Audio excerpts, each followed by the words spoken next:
प्यारे बच्चों, 11th kinematics में दो क्वेश्चन जो आईआईटी जेईई में आए हुए हैं, एक 2004 में और एक 2005 में। दोनों क्वेश्चन ग्राफ से संबंधित हैं। पहला क्वेश्चन नंबर 38 है इस बुक में। एक्सीलरेशन टाइम ग्राफ गिवन है।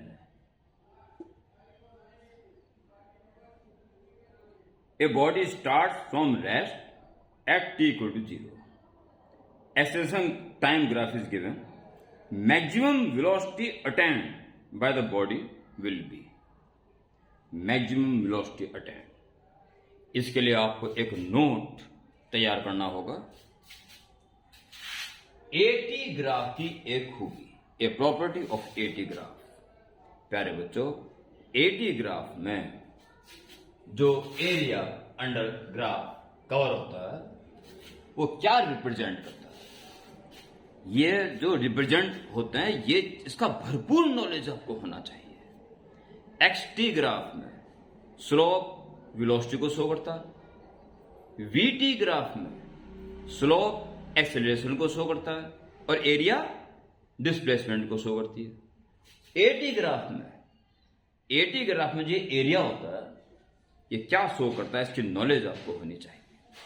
सुने, ये क्या रिप्रेजेंट करता है?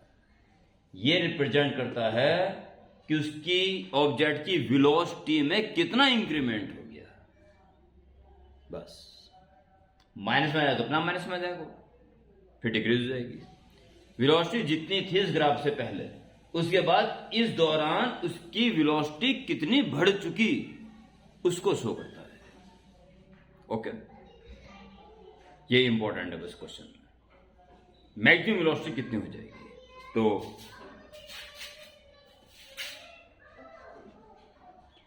मैक्सिमम वेलोसिटी इज इक्वल जितनी शुरू में थी और प्लस जितनी इंक्रीज होगी, और इंक्रीज किस इक्वल होती है? Area under the graph. 0 plus area under graph. Okay, is equal, ये तो 0 हो गया।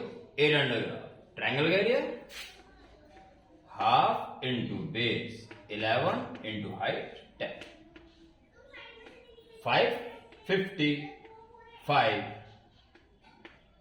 Metre per second. इतनी वेलोसिटी इसकी हो जाएगी। एक्चुअली इतनी बढ़ जाएगी, पर शुरू में 0 थी तो टोटल इतनी हो जाएगी। ये इसका आंसर। एक और इंटरेस्टिंग क्वेश्चन नंबर 39।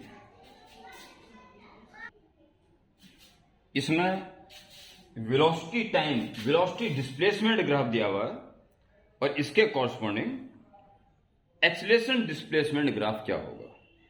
4 ऑप्शन दिए हुए हैं। आप देखिए ऑप्शंस को एक बार, मैं कोशिश करता हूं दिखाने की। ये 4 ग्राफ है, इनमें से कौन सा एक सही है? Most suitable acceleration displacement graph. तो देखिए, ऐसा क्वेश्चन कैसे किया जाता है। Velocity displacement graph is given, straight line है तो थोड़ा सा नॉलेज मैथ्स का होना चाहिए।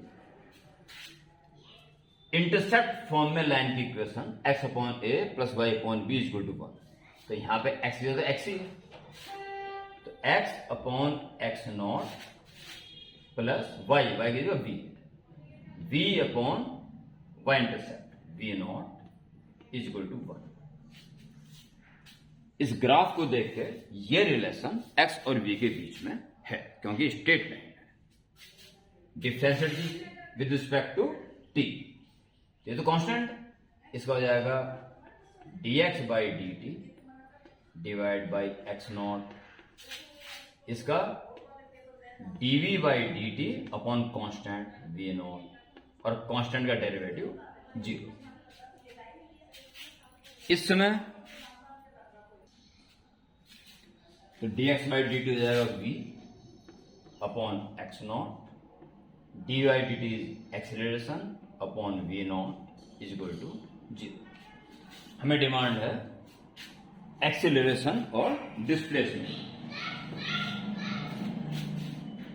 तो एक्सीलरेशन निकल चुका है, तो a upon V not equal to minus v upon X not. So a equal to, या a अपॉन वी नॉट ही रहने दीजिए, a upon V not equal to minus 1 upon X not, और v की वैल्यू यहां से निकाल दीजिए जो गिवन है,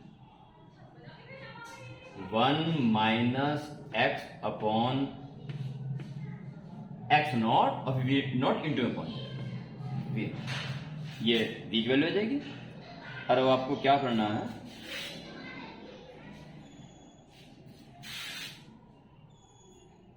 इसकी आपको चाहिए a और x में रिलेशन. तो इसमें आप पहले मल्टीप्लाई कीजिए, a upon V not is equal to 1 upon X not minus का आ जाएगा और प्लस का आ जाएगा, अच्छा वी नॉट भी है तो V naught upon X not, और ये प्लस का हो जाएगा x upon X naught square और वी नॉट. ओके, इसमें आपको वी नॉट से डिवाइड दे देना चाहिए,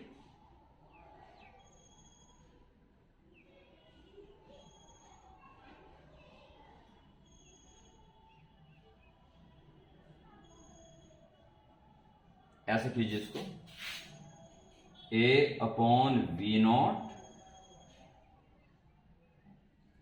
एक्सीलरेशन, एक्स को ले लीजिए पहले, ऐसा कर लो, X V naught upon X naught square minus a upon V not, और इसको देख लीजिए प्लस का हो जाएगा we naught upon X not. ठीक है, अब आप एक्स नॉट से इंटू कीजिए सब में, तो एक्स नॉट से इंटू कर रहे हो तो एक एक्स नॉट बचेगा, यहां X not a upon V not, और यहां बचेगा वी नॉट. अब वी नॉट से डिवाइड दे दीजिए, तो X upon X not minus X not a upon V not square और इक्वल टू 1. लो जी, इससे हमारा काम चल जाएगा, X upon X not minus a upon V not square upon X not equal to 1. X और a में भी एक लीनियर रिलेशन आ गया, और स्ट्रेट लाइन तो पक्का होगी जिसमें x के नीचे x इंटरसेप्ट पॉजिटिव होगा, जबकि a के नीचे a इंटरसेप्ट नेगेटिव में आ जाएगा और इक्वल टू 1. यानी ऐसी स्ट्रेट लाइन जिसका x इंटरसेप्ट तो पॉजिटिव होगा और एक्सीलरेशन इंटरसेप्ट नेगेटिव होगा और स्ट्रेट लाइन भी होगी, फिर तो केवल एक ही व्यवस्था है. कौन सा, मैं यहां कहां बना दूं, यहां बना दूं, चलिए यहां बनाता हूं. एक ही व्यवस्था है, अगर हमें एक्सीलरेशन डिस्प्लेसमेंट ग्राफ चाहिए तो स्ट्रेट लाइन होगी, एक्स इंटरसेप्ट पॉजिटिव होगा जबकि ए इंटरसेप्ट नेगेटिव होगा, नेगेटिव. इस टाइप का जो ग्राफ होगा, फोर्थ क्वाड्रेंट में जाने वाला स्ट्रेट लाइन वो, और इस हिसाब से इसका ऑप्शन ए सही होना चाहिए. ओके, ये थोड़ा वीडियो इसमें बनती है थोड़ा ओपन पार्ट में, तो इसमें कभी कभी डिस्टर्बेंस आ जाता है, थोड़ा कॉपरेट करें. और बहुत जल्दी अब नया क्लासरूम बन रहा है पूरा साउंड प्रूफ, तब तक थोड़ा कॉपरेट कर लें. ओके.